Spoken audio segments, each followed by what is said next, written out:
ఎన్టీఆర్ జిల్లా మైలవరం నియోజకవర్గం ఇబ్రహీంపట్నంలో NTR colony scent స్థలాలను మంత్రి పార్థసారథి ఎమ్మెల్యే వసంత కృష్ణప్రసాద్ పరిశీలించారు.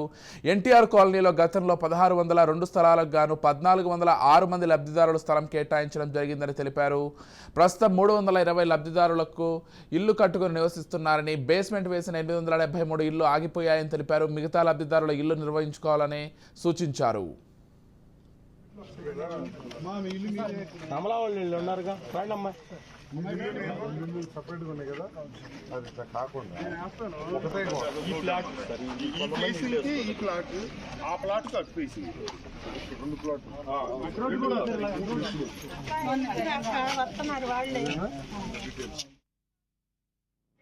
స్టార్ట్ అయినాక దాంట్లో దాదాపు 21 లక్షల మందికి శాంక్షన్ అయింది ఇల్లు.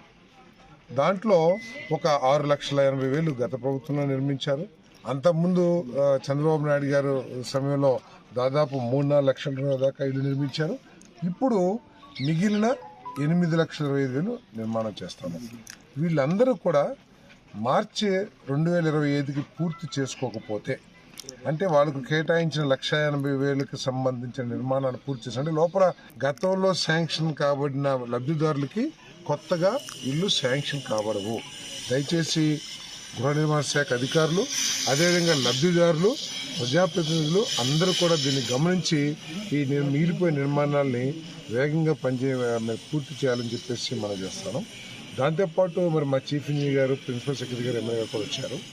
కొంచెం మేస్త్రుల మాటల్లో పడి వారు చెప్పే మాటల్ని దృష్టిలో ఉంచుకుని అధిక ఖర్చు అయ్యే విధంగా ఇళ్ల నిర్మాణం జరుగుతున్నట్టు మాకు అర్థమవుతా ఉంది.